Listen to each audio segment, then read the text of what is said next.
धनुराशी मे 2026 धन, कुटुंब आणि करिअरमध्ये मोठे फेरबदल जाणून घ्या. संपूर्ण महिना कसा असेल. नमस्कार, आपल्या स्वामीकृपा राशीफल यूट्यूब चॅनलवर तुमच्या सगळ्यांचं खूप खूप स्वागत आहे. धनुराशीच्या माझ्या लाडक्या भावांनो आणि बहिणींनो, तुमच्या आयुष्यात अनेकदा असे क्षण येतात जेव्हा तुम्हाला वाटते की मी सगळ्यांसाठी इतकं करतो, पण माझ्यासाठी उभे राहणारे किती.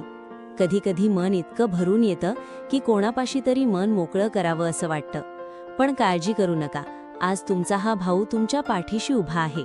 आजचा हा व्हिडिओ केवळ एक राशी भविष्य नाही, तर तुमच्या आयुष्यातील संघर्षाला दिलेली एक मायेची फुंकर आहे.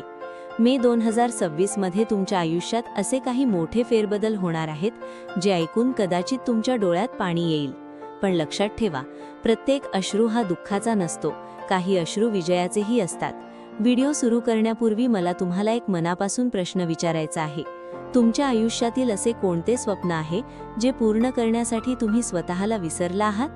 त्या स्वप्नाबद्दल किंवा तुमच्या मनातल्या त्या एका हुंदक्याबद्दल आज कमेंटमध्ये मोकळेपणाने लिहा. तुमच्या मनातलं ओझं आज खाली उतरवा. मी तुमची प्रत्येक कमेंट वाचणार आहे. व्यक्तिमत्व. धनुराशीच्या माझ्या मित्रांनो, या मे महिन्यात तुमच्या व्यक्तिमत्वामध्ये एक विलक्षण स्थितप्रज्ञता येणार आहे. तुम्ही बाहेरून कितीही शांत दिसत असलात तरी तुमच्या मनात विचारांचे काहूर माजलेले असेल. लोक तुम्हाला समजून घेण्याचा प्रयत्न करतील, पण तुम्ही मात्र तुमच्या ध्येयावर ठाम असाल. या महिन्यात तुमचा स्वाभिमान आणि आत्मविश्वास हीच तुमची खरी ओळख असेल. तुमची आंतरिक शक्ती वाढेल आणि तुम्ही कठीण प्रसंगातही डगमगणार नाही. समाजात तुमचा मान सन्मान वाढेल, पण त्याच वेळी तुम्हाला कोणासमोर झुकायला आवडणार नाही. तुमच्या व्यक्तिमत्वातील हा खंबीरपणाच तुम्हाला या महिन्यात मोठ्या संकटातून बाहेर काढणार आहे. या महिन्यात 5 चुका टाळायला हव्यात. पहिली सर्वात मोठी चूक म्हणजे तुमच्या मनातील गुपिते कोणासमोरही उघड करू नका. अगदी तुमच्या सावलीवरही विश्वास ठेवताना विचार करा, कारण तुमचीच माणसे तुमच्या शब्दांचा वापर तुमच्या विरोधात करू शकतात. दुसरी चूक म्हणजे भावनेच्या भरात येऊन आर्थिक व्यवहार करणे. कोणालाही जामीन राहू नका किंवा मोठी रक्कम उसने देऊ नका. तिसरी चूक म्हणजे जुन्या वादांना पुन्हा उजाळा देणे. जे झाले ते विसरून जाण्यातच तुमचे हित आहे. चौथी चूक म्हणजे स्वतःच्या तब्येतीकडे दुर्लक्ष करून अहोरात्र कामाच्या मागे धावणे. लक्षात ठेवा, शरीर साथ देईल तरच तुम्ही यश उपभोगू शकाल. पाचवी चूक म्हणजे तुमच्या जोडीदाराच्या किंवा कुटुंबाच्या भावनांना कमी लेखणे. त्यांच्याशी संवाद तोडू नका. धन, कुटुंब आणि वाणी. आर्थिक दृष्टिकोनातून हा महिना परीक्षेचा असेल. पैसा येईल, पण तो वाळूसारख्या हातातून निसटून जाईल.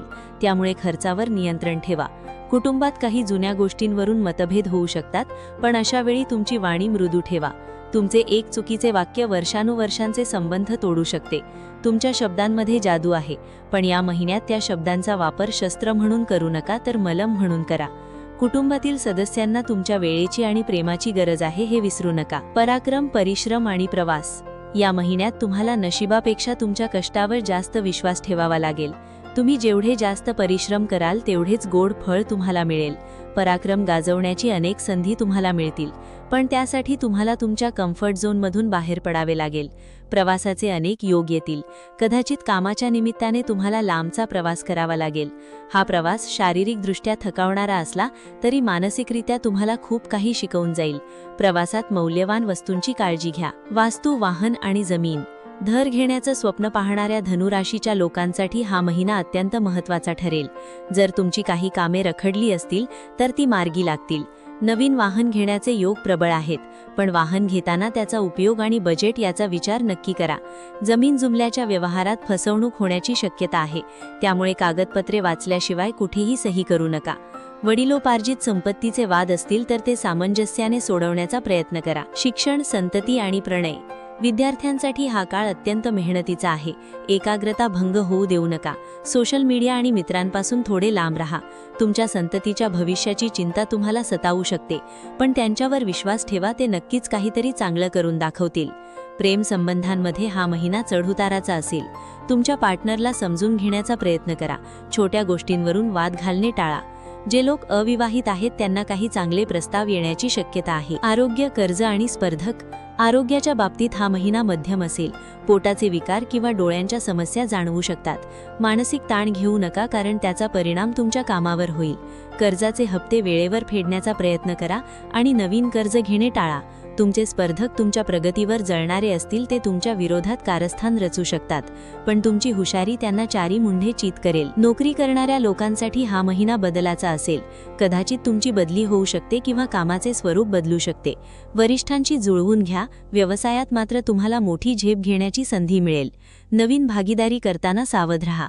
बाजारातील चढउतारांचा अभ्यास करूनच गुंतवणूक करा. तुमच्या व्यवसायात नवीन तंत्रज्ञानाचा वापर करणे फायदेशीर ठरेल. ज्येष्ठ नागरिकांनी आपल्या आहारावर आणि औषधांवर विशेष लक्ष द्यावे. जुन्या मित्रांशी संपर्क साधा, ज्यामुळे तुमचे मन प्रसन्न राहील आणि सकारात्मक ऊर्जा मिळेल. महिला वर्गासाठी हा महिना धावपळीचा असेल. घरातील कामांसोबतच स्वतःच्या छंदांकडे लक्ष द्या. तुम्ही कुटुंबाचा कणा आहात, त्यामुळे स्वतःला कमी लेखू नका. तुमची सहनशक्ती हीच तुमची ताकद आहे. शुभ व संकेत असणारे दिवस. नशीब तुमच्या दारी नक्की येईल, पण ते कष्टाचे फळ म्हणून येईल. तुम्हाला अचानक काही शुभ बातम्या मिळतील, ज्याची तुम्ही गेल्या अनेक महिन्यांपासून प्रतीक्षा करत होता. निसर्गाकडून मिळणारे संकेत ओळखा. जर तुम्हाला वारंवार काही विशिष्ट स्वप्ने पडत असतील किंवा शुभ पक्षी दिसत असतील, तर समजा तुमचे चांगले दिवस सुरू झाले आहेत. कर्म, लाभ, व्यय व परदेश गमन. तुमचे कर्म हीच तुमची पूजा आहे, हे लक्षात ठेवा. कोणाचेही मन न दुखावता आपले काम करत राहा. फायदा नक्की होईल, पण खर्चही तितकाच वाढेल. परदेशात जाण्याची इच्छा असणाऱ्या धनुराशीच्या लोकांसाठी व्हिसा किंवा पासपोर्टच्या कामात यश मिळेल. परदेशाशी संबंधित व्यवसायात मोठा नफा होण्याची शक्यता आहे. शुभ व ताणतणावाचे दिवस. मे महिन्यातील 8, 10, 18, 22 आणि 27 हे दिवस तुमच्यासाठी अत्यंत शुभ आणि लाभदायक राहतील. या दिवशी तुम्ही महत्त्वाची कामे करू शकता. मात्र 4, 12, 20 आणि 29 तारखेला विनाकारण ताणतणाव निर्माण होऊ शकतो. या दिवशी शांत राहणेच तुमच्यासाठी हिताचे असेल. उपाय. या महिन्यातील सर्व संकटे दूर करण्यासाठी दररोज सकाळी ओम नमो भगवते वासुदेवाय या मंत्राचा 108 वेळा जप करा. गुरुवारी पिवळ्या वस्तूंचे दान करा आणि गाईला गूळ आणि चपाती खायला द्या. शक्य असल्यास कपाळावर चंदनाचा टिळा लावा. यामुळे तुमचे मन शांत राहील आणि सकारात्मक ऊर्जा मिळेल. माझ्या धनुराशीच्या लाडक्या लोकांनो, शेवटी मला इतकंच सांगायचे आहे की काळ कितीही कठीण असला तरी हार मानू नका. तुमच्या संघर्षात तुम्ही एकटे नाही आहात. स्वामींचे आशीर्वाद तुमच्या पाठीशी आहेत. तुमच्या डोळ्यातले हे आजचे अश्रू उद्याच्या सुखाचा पाया आहेत. हा व्हिडिओ जर तुमच्या हृदयाला स्पर्श करून गेला असेल तर आपल्या चॅनलला सबस्क्राईब करा आणि हा व्हिडिओ त्या प्रत्येक व्यक्तीला शेअर करा ज्याला आज एका आधाराची गरज आहे. तुमचं एक शेअर कोणाचं तरी तुटलेलं मन सावरू शकतं. पुन्हा भेटूया अशाच एका काळजाला भिडणाऱ्या माहितीसह. तोपर्यंत स्वतःची काळजी घ्या आणि आनंदी राहा. तर हे होतं आजचे राशी भविष्य, आणि हे राशी भविष्य ग्रहमानावर आधारित एक सर्वसाधारण अंदाज आहे. प्रत्येक व्यक्तीची कुंडली आणि ग्रहदशा वेगळी असू शकते, त्यामुळे वैयक्तिक निर्णयांसाठी तज्ज्ञांचा सल्ला नक्की घ्या. तुमचा आजचा दिवस सुखमय आणि प्रगतिकारक जाओ, हीच स्वामीचरणी प्रार्थना. श्री स्वामी समर्थ. असेच माहितीपूर्ण लेख रोज मिळवण्यासाठी आत्ताच आपल्या चॅनलला सबस्क्राईब करा, लाईक करा आणि शेअर करा. धन्यवाद.